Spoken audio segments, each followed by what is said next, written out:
Jack? Jack? What? How much do you make a year? I retired. Even so, you've investments, your annual income, what is it? Tell me what you're worth, Jack. Because you're my guest. No idea what I'm worth. I pay an accountant to keep track of that. Estimate. Approximately, but not too much so. With reasonable accuracy. What do you want to know for? Exactly.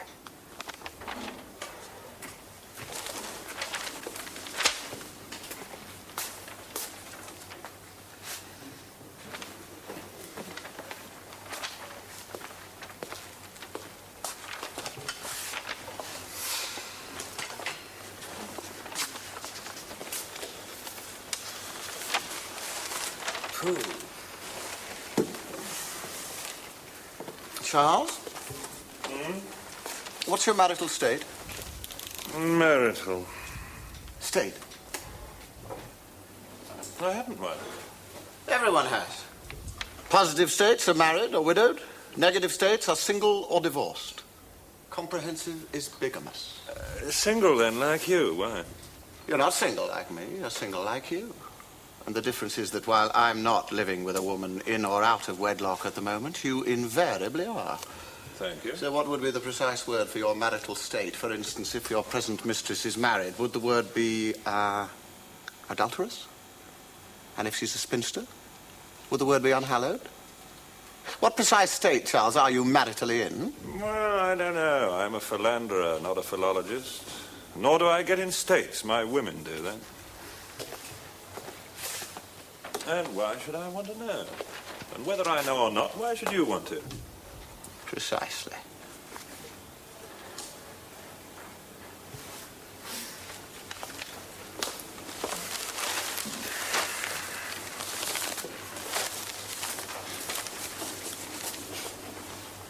Frank. Yes? How would you describe yourself? Oh, for hours and hours, given the slightest chance. In one word, male or female? Neither. Try. Tweenie? Oh, wouldn't that make you feel queer? Be careful, let's not all be gay at once. So you wouldn't resent it at all, then? Being described as gay rather than male? That'd be futile of me, wouldn't it? Does the gazelle resent not being described as an elephant? Gazelle? The deer, then. Deer. All right, from the broadness of your mind, then, tell me if you're legitimate. Eh? What? Legitimate. As opposed to being a bastard. In the legal sense or the moral? In the real, as opposed to either. In the precise sense that you were or were not conceived during wedlock. Well, if I weren't, I wouldn't mind that either. Provided me ma didn't. But why should you be concerned to know? Why, indeed.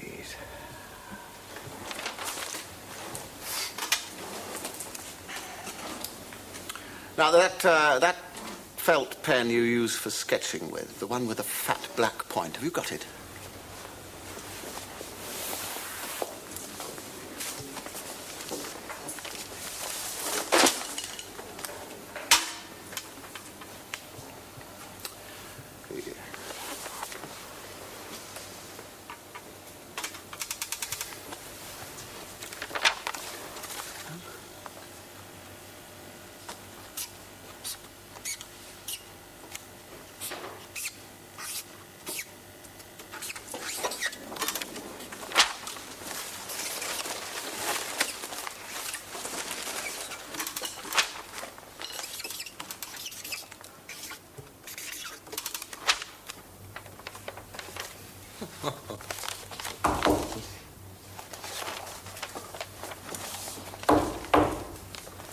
Oh, come in, come in.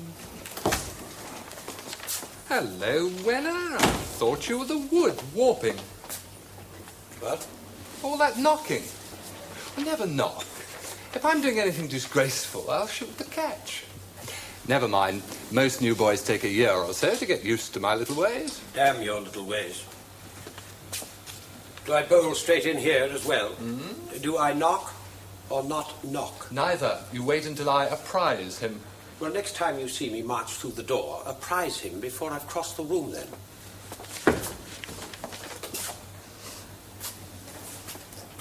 Is he late in? We're having a pee. He's on his way to Downing Street. He had an appointment with me. But if you feel the PM's jumped queue, you must complain to that gentleman yourself. This is for you, from him.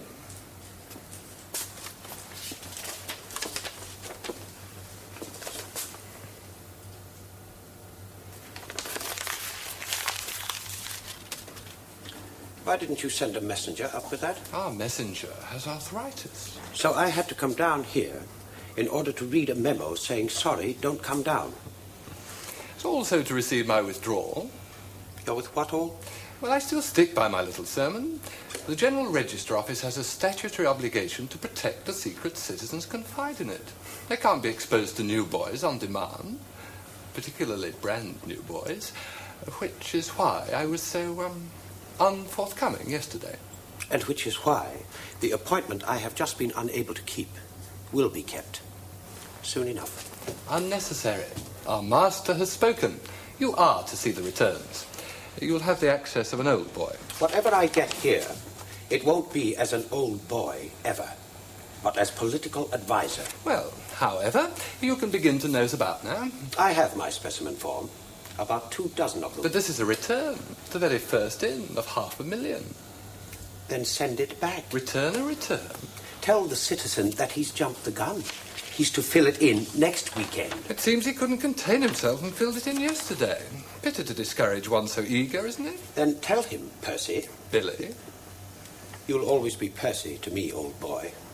Tell him that it's clearly stated he's to make an entry for each person alive in his household at midnight census night.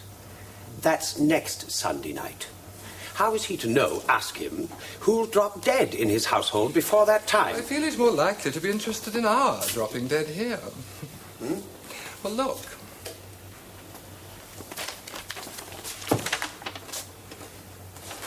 It's on every page. Spare your fingers. What's it mean? M.Y.O.B. Obvious. Obviously what? Mind your own business. I said perhaps you should, Wenner. Minister? Mind it.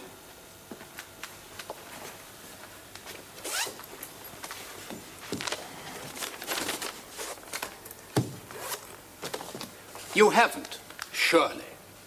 Minister?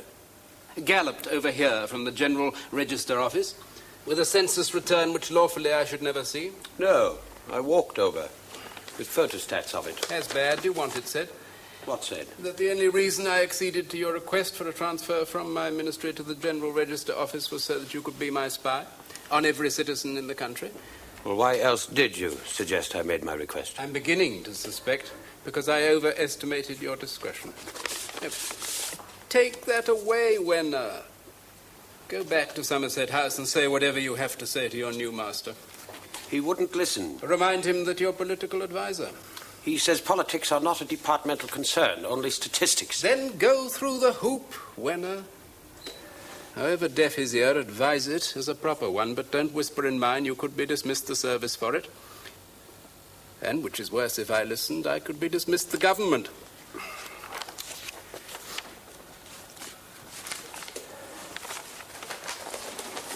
And I am not interested, Wenner, in either of us risking dismissal over a mere test census affecting only a small minority of the population. What are you interested in? In your still being a trusted official of the General Register Office when it takes the full census. That won't be until 1971. 2 years. And unless this man is punished hard enough to warn him off for good, the whole population won't inform on itself in 1971, because after the press hullabaloo he'll raise, no government will dare to tell the Register Office to put to the population the kind of questions we'd like put. Punished? Whoever had his little joke with that Wenner risked no punishment? Whoever had his little joke with this, Minister, is no little joker.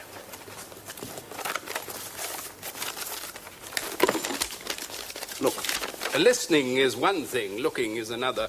One can overhear accidentally. One can hardly pry so. All right. Overhear this, then. Before defacing that return, the citizen in question had begun to fill it in. Just his name. James Hadleigh.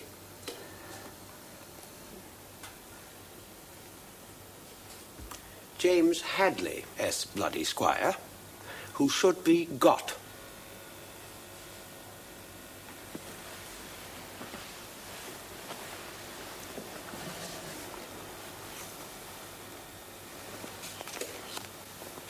Got for what?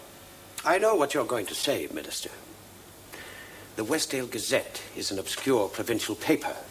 Oh, was I? You said it last time. Oh, did I? When was that? Oh, yes, I remember. The last time you tried to get Hadleigh. Right here 6 weeks ago. Only he got you, all over my carpet. You were also going to say that Hadleigh's interest in the Gazette is now minimal, so how could he raise a hullabaloo that would be heard in Westminster when Parliament gets down to the bill authorizing the full census and the nature of the questions in it? Well, sir, the Gazette was purchased by a national chain only a few months ago, and you told me yourself that the proprietor of that chain wanted not the Gazette, but Hadleigh as his crown prince. No, George, I was not going to say that. I seldom say what I already know. Though on this occasion I am going to break the habit. This poster advertising next weekend's edition of the Westdale Gazette is already on the streets of Westdale. I received it this morning, and I was puzzling as to what it meant until half a minute ago. So, George, I'm now going to say what I already have. Got for what? If this were 1971, Hadleigh could be fined. But this, a mere test census, voluntary, he can refuse information to the state as much as he pleases. But he wouldn't be pleased to refuse information to the state if he had nothing to hide from the state. And how soon do you think you might discover what that is? Remembering that the test census is to be taken on Sunday night, and the Gazette seems determined by Sunday morning to advise all Westdale to tell us to mind our own business. An advice the Gazette might refrain from giving if we, in our turn, quid pro quo, were to refrain from exposing Hadleigh's business. I should need to go down there. Can you pull a string? If it involved Hadleigh's neck, my dear George, I'd pull a rope.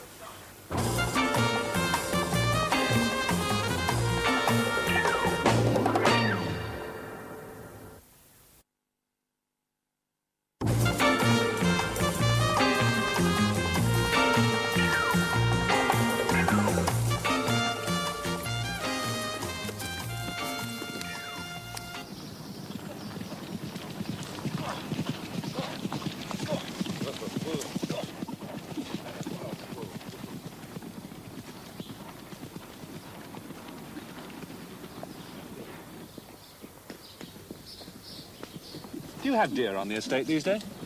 Other than Frankie Forbit, no. Well, I saw something move in there. Everything moves in there. When the wind blows.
Good afternoon, Frankie. Hello, Smithy. Well, how long have you been waiting? I didn't hear you drive up. I didn't drive up.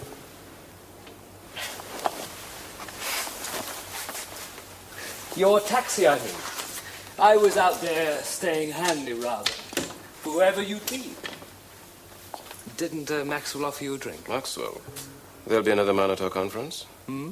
I expected only you, Mr. Hadleigh, Mr. Peters, and Sir John. Maxwell's Hadleigh's butler. Well, nobody introduced himself. Well, you should have told Maxwell to let someone know you'd arrived. Well, as nobody introduced himself, I did not introduce myself. Hmm?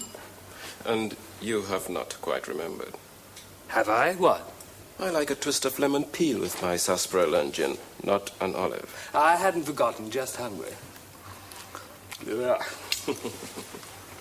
I'm so glad they sent you.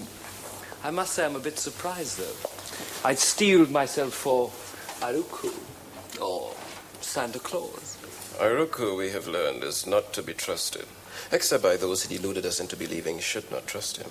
Well, there you are. Charm's nothing to go on. And Santa Claus? We learned that Iroku was not to be trusted when he had Santa Claus executed. Exy. What a poor old chap. How didn't I come to hear?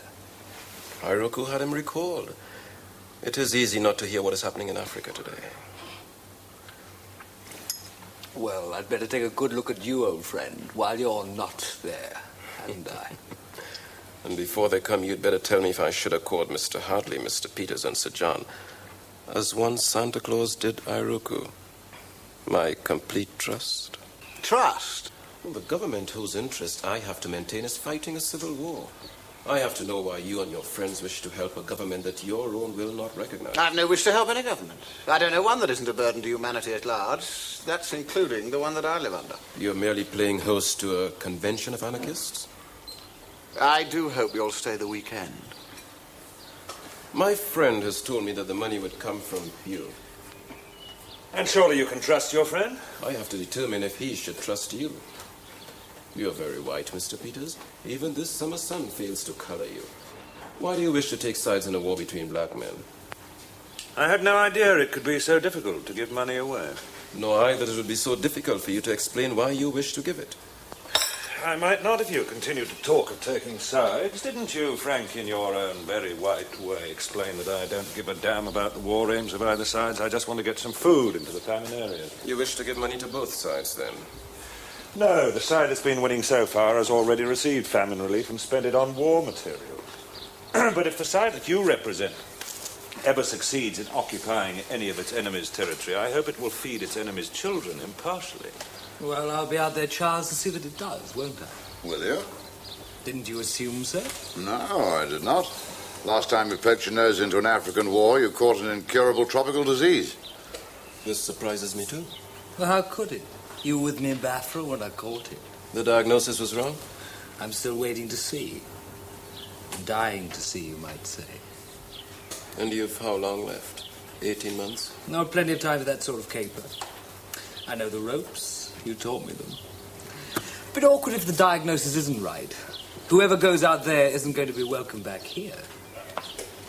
You've handled famine relief before. Pardon? Frank mentioned Biafra. Ah, yes, and the Congo. So glad I was too young for the Congo. Filthy place. And you've been a philanthropist before, as well as a millionaire? Well, neither, actually. But £250,000 have been mentioned to begin with.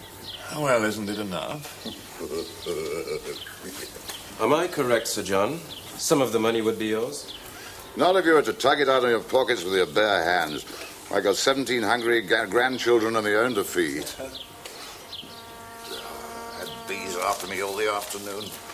One of them tried to get at me in the daybed out there. Perhaps it's the same one.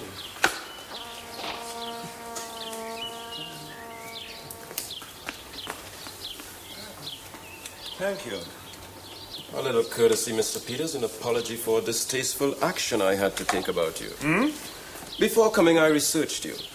My information is that you surrendered English citizenship recently, took out French citizenship, then went to live in Spain. You are, sir, if I may say so, a highly peripatetic person. Not only in your whereabouts, but in your national sympathies. Well, his mother was French, his father was English. He was educated here. The French like him better, but he prefers Spain. Where it is so much cheaper to live. Very well. It's my money. Keep still, Philippi. At least when Frankie sent the hat round, I put in first. Not much. And because of that, other descendants of grubby little robber barons followed in their shamefaced way. Suit. But not you. I am donating the use of my name. Why the subterfuge, Mr. Hadleigh? Modesty? Whenever money is given for humanitarian purposes, it can be misused for war purposes. It was said about both sides in the Biafran War. It has been said of the enemies of the state I represent today in this war. It will always be said in any wars, whether the money is misused or not, because that is the way diplomats fight wars. And people who would give snap their purses shut when they hear it said. You understand, Mr. Hadleigh. It is sometimes expensive to put oneself into the grip of a helping hand. And that's why we're not doing it publicly through any known organization, but privately, anonymously. An identity is always subject to discovery. And well, if Frank is right about the other people who are contributing... Yes, Frank is right. We are all of a sort, a moneyed sort, and therefore it would be easy for your enemies to say that we had commercial interests, and therefore political intentions, and therefore war aims. You express the position exactly. No, but that's not going to be the position. Hence, Charles. Who is not moneyed? And who lives where it's cheaper. And whose intentions no woman in the world has yet been able to divine, so what man could? I accept your offer, and thank you for it. Good. To put me up for the weekend, I mean. It might give me enough time to decide why Sir John has had to be present. Sir John?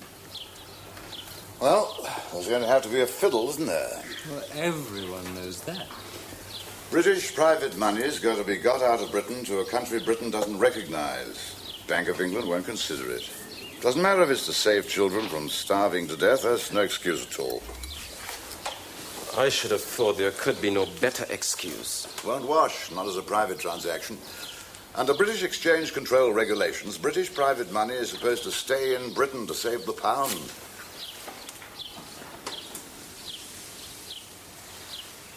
There are, however, loopholes, safe and legal ones. And you know them? They're not safe and legal, unless one essential factor is observed. But, Jack, you said they were safe and legal. Only if everybody concerned can be trusted to tell the same lies.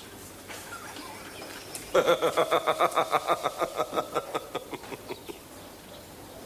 now you know why I'm here. Before arranging any fiddle, I've got to make sure that we can trust you. And the way you're going, young man, that's going to take longer than a weekend.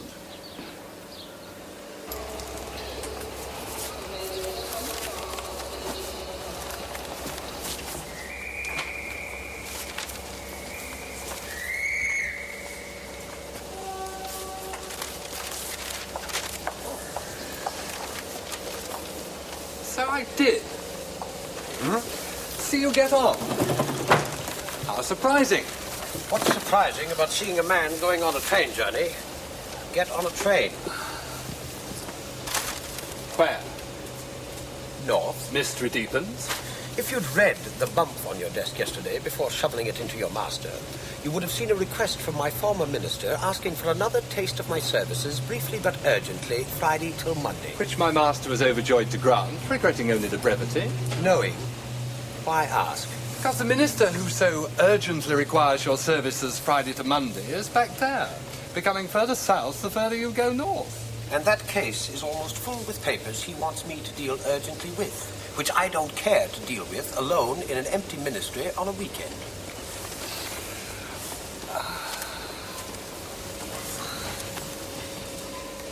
You live in the north? Why? Why? Why? Why ask me where I live when you must damn well know, having vetted my personal file in front of me the day I came to the registry, exactly where I live, which is 2 jumps of a booted cat off the Chiswick roundabout in a sublet bed sit. Dear me. So I don't remember that. Vetting your personal was a routine duty, just to see you'd fill things in our little way. I certainly stored nothing in my memory. Percy, there is nothing in my personal file that you're not welcome to store in your memory, assuming you have a memory. Just going somewhere quiet to work, then? I'd do some now, if this were the empty carriage I thought it was. Somewhere like a cozy country pub?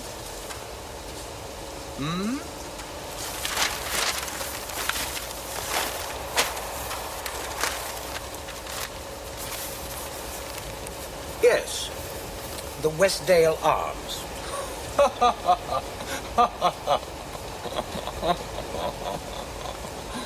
It's so quiet, I'm told it has only 2 rooms. Yes, I know. What about the saloon where half the county hunt go for a gallop every night and the other over the public where the rucker lads rehearse? Well, you won't be dropping in on me for a quiet tipple then, will you? From your rod. Ah, you know about that. Had a peep at my personal, have you? Everybody knows about your rod. It's the joke of the department. Is it? Well, can't think why. Well, you never heard yourself. Inviting. Careful spot of fishing. They'll come to my rod. I've got the best water in Yorkshire. Plenty of room at the lodge. Excellent cook housekeeper to feed and pamper. And so there is. Very good company, too. Hadleigh often drops over. He lives next door, practically. You must know Hadleigh. He used to be with the service, but he inherited a packet. Great chap. Do I really sound like that? It is why, Percy, you're never called Billy, but Swanky. It does help, you know. Master shoved me up 2 grades after his first visit. What impressed him the most? The fish or the fact that you were in with Hadleigh? Yes, Hadleigh's coming this weekend, you know. Yes, I do know. I heard you cackling about it to your master the day his defaced return came in. We were cackling about the defacement, actually. Did you return that return? Of course not. You'd merely have been ruder. Yes, I suppose so. After all, he's quite within his rights. That's how he feels. Well, since you're beginning to sound almost like a human being at last, why not spare yourself that awful pub and come to the rod? Best water in Yorkshire, an excellent cook housekeeper to feed and pamper. You do fish? In my own little way. Unfortunately, my former minister expects me for a working dinner on Saturday night. Oh. Where? Dear Leeds. That's near me. Well, ask him over, too. Probably get us both a grade up. Does he fish? As a matter of fact, he seldom stops. Splendid, then. Splendid. He says splendid. Telling him Hadleigh's coming, too. Probably did the trick. Yes. Hadleigh was in his ministry, you know. Yes, I do know, and it probably did. Thank you, Mrs. G.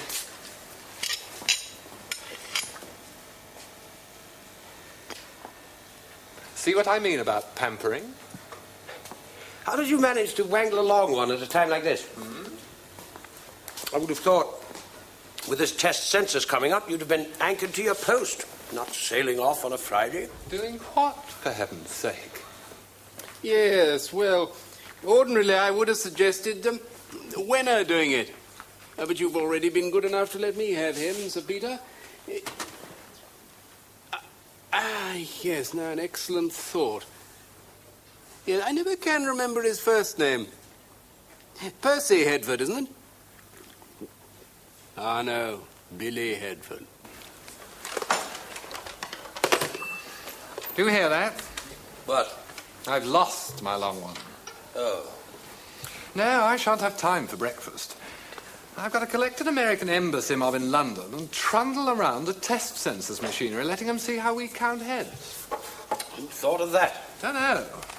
Master's blown off to the Isle of Wight, which is always Sir Peter's way of saying don't complain.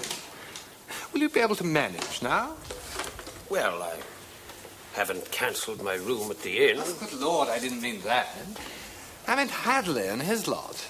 Without me to sort them out for you. There'll be quite a pack of them. Oh, I shall be delighted to play host in your absence. Thank you, Mrs. G. Well, that isn't quite what I meant, but it's very good of you. I'll try ringing Hadleigh, but he's probably on his way. Oh, don't do that. Well, we haven't met for some time, and when he gets here, I'd quite like to take the old boy by surprise.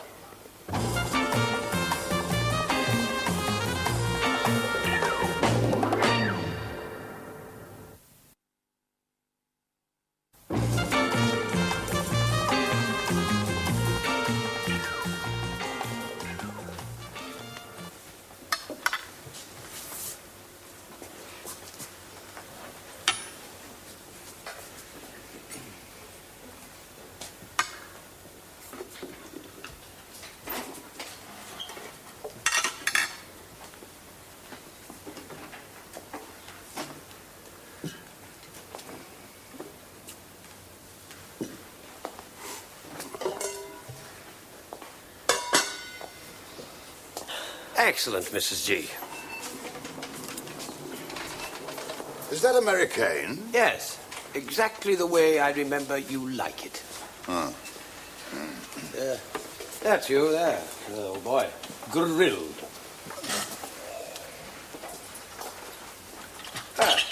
Quite like old times, isn't it? I trust that observation doesn't include the lobster. You know, it's funny you should say that. Apparently. I had to send Mrs. G all the way to Leeds to get any lobster at all. Hence her unusually dour expression. Odd, you know. Hedford left her nothing like enough money to cover a spread like this. Oh, we'd all be glad to chip in if you ran yourself short. No, old boy. My treat. Yes, that's you. Cold and plain. Are you describing me or it? And since we've never lunched together, I've had to guess about you. Oh. You like it, ensalada. No, I don't like lobster at all. It gives me spots. However, I shall enjoy the greens. Well, perhaps you'd like to guess what I've guessed.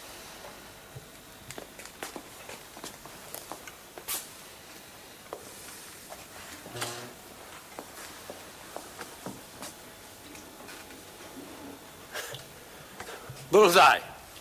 Last and only occasion we lunched together, I thought you liked it good. Noblesse oblige. I think he said don't mention it. Oh. That was where, Mr. Wenner? What? Oh, that marvelous luncheon. Spain, actually. We all chanced to meet. That is, Mr. Wenner chanced to be down there hunting British layabirds who'd bought Spanish villas at higher prices than one might think their foreign currency allowances legally permitted. I chanced to have a villa, you see. I had two. Bygones. I think he said noblesse oblige. Oh. Forgive me. I am not very good at names. I don't believe I caught yours. It's Smitty. Yes, but for what? Smith? Smithson? Smythe or Jones? For Irakalingo. Are we waiting for the 7th? Oh, he won't mind if we start. Who won't? He won't.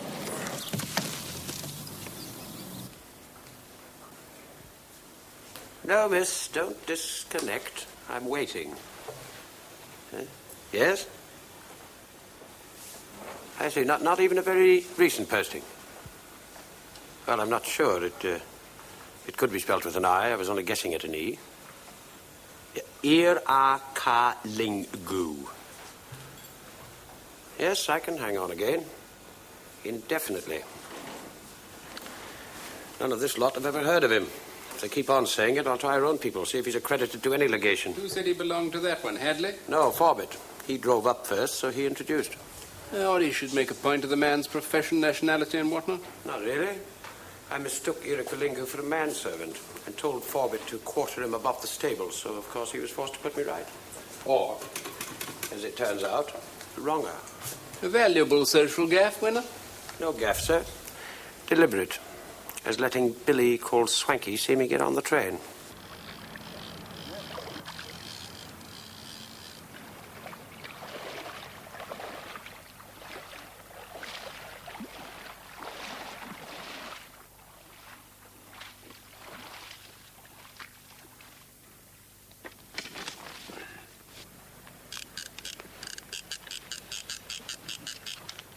Giving up?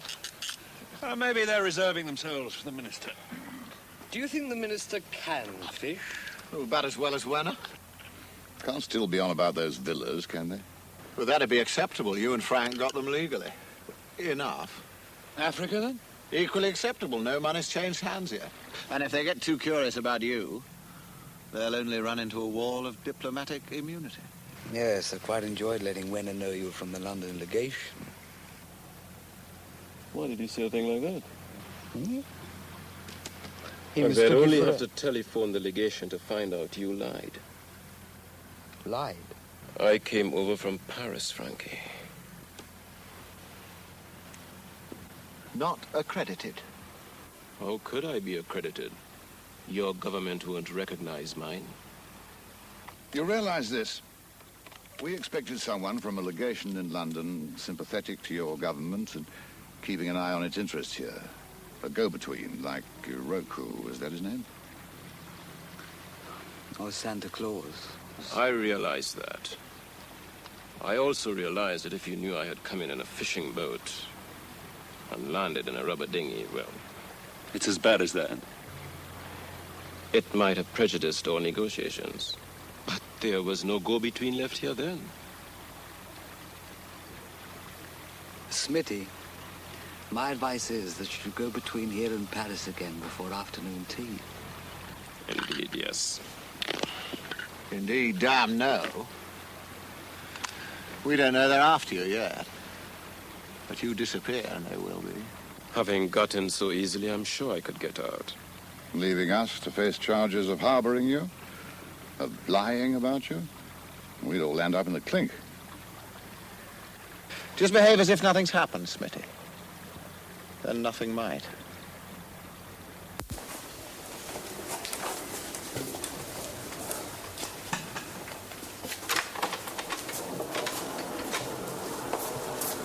Either this author has failed to make himself understood, or I'm all fingers. Wenner, can you tie these things? What are they? Flies, I believe. No, I'm a worm man myself.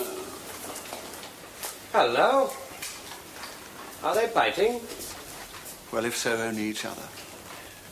Having a luck? It didn't try. Morning's my time. Which reminds me, are we all staying over till Monday morning? That legation fellow. What's his name? Smitty? Yes, Irakalingo. Not rushing off early by any chance? No, why should he? Well, then I suppose we could put it off until Sunday night, but might as well get it over with. The test census.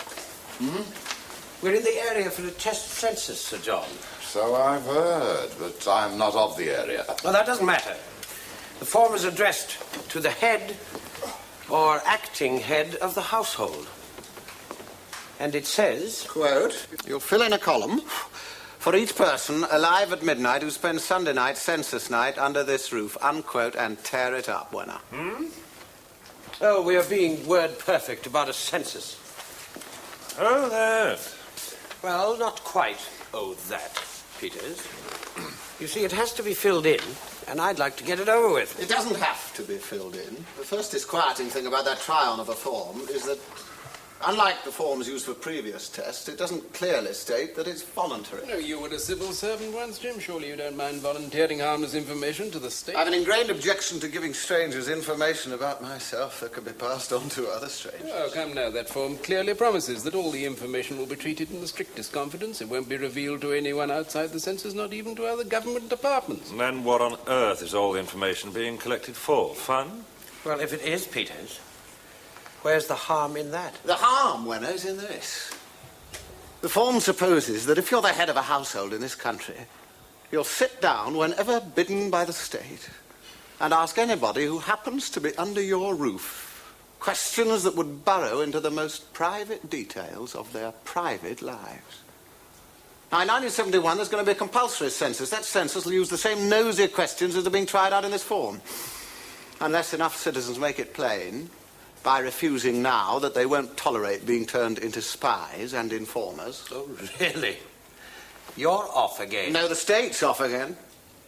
In 1966, that test contained 32 questions. Now it's 55. What's being cooked up for 1971? 100? Does it matter? As long as the answers are kept in confidence. And that's the most staggering thing of all, that a government document should lie. Lie? Oh, yes, you quoted the promises as given accurately enough, but you put them against these statistics. In 1966, at the last count, 536 organisations and individuals paid a total of £49,000 for census information. Not through any back door, quite legally, because any organisation or individual can, for any reason, purchase statistical summaries. Yes. You're referring to ward libraries. Yes, they are sold, but they don't contain any information about individuals, any statistics about the population in general. And who do you think makes up the population in general? Chunks of masses. And who do you think paid the biggest sum to date, £10,000 in September 67, for summaries on 39,000 wards and parishes? A direct mail firm. You are not suggesting the state did that mail firm's market research for it? You're not suggesting that expert businessmen paid £10,000 for information that was of no use to them? Well, Hadleigh, if you have something that you want to hide from the state, perhaps I shouldn't press you. But what about your other friends? You, for instance. Pardon? From this. From the British government. What is it? Well, I'm not sure that it really concerns you, not if you really are a diplomat. However, if so or not so, where's the harm? Suppose we just put you in, since you're here. Wenner, if you really want to preside over a party game, why not begin with Mrs. G? Very well. Then the rest of you can hear the questions and have some time to think up your answers. Or why not start on yourself? Or the minister. Oh, I've already filled our columns in. So we'll begin with Mrs. G. Begin what? Well, it's not very difficult. I can do it for you. For example, column A, present employment. Housekeeper to Mr. W. Headford. No, to Mr. Hadleigh. Mr. W. Head. And only temporary. Only when Mr. Hadleigh's using the lodge. But it's Mr. Headford's lodge. Oh, no, it's not. He only rents a rod along the stream and has a room thrown in with it. But it's Mr. Hadleigh's lodge. An occasional master gets the impression the place is his. I don't mind. I rather enjoy watching Billy swank his way up a grade or two. Now, Mrs. G will be returning to her own roof after dinner on Sunday night, so this won't concern her. However, you won't object if I, as head of this household, anxious to oblige the state you serve so well, just check the information that I'm sending in about you. Yes, well, that's not right for a start. I'm not in the habit of lying to the government. And Cromwell wasn't in the habit of cutting off King Charles' head, but he did it once. Question 11, addressed 5 years ago. Why have you put Chiswick? Because I was in the process of shifting there from Fulham. Boston, Massachusetts? That was a visit. While on holiday from the civil service duties that you and I performed together once. You know very well what I was doing there, Hadleigh. You granted me that leave. To visit relatives, but you didn't visit relatives. You spent those 3 months with an American mail order firm about to launch yourself into this country. You spent it taking instruction in market research as a prospective employee of particular value to them. Who was the spy in those days? You were, as usual, and also cack-handed, as usual. I knew nothing of this, George, until the Americans complained. They objected to a British civil servant posing as a mail goods pusher in order to spy on an American firm's sales methods. This is the first I've heard of their And objection. the last you might. What you're more likely to hear about is a stronger, more domestic objection if I send this return to the Registrar office. What, you may well be asked, are you doing in our so confidential and discreet office these days? Still working for your American friends? You know that's absurd. Yes, but would your master? I fear that if I go on with my voluntary duties as head of this household, he might find it all too feasible. So much so that he'd make sure you were booted not only out of Somerset House, but clean out of the service.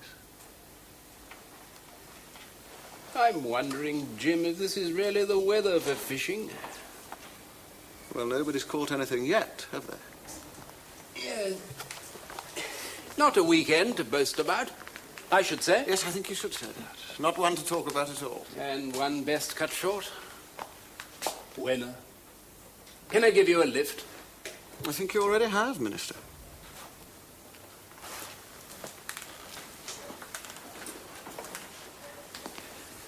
George,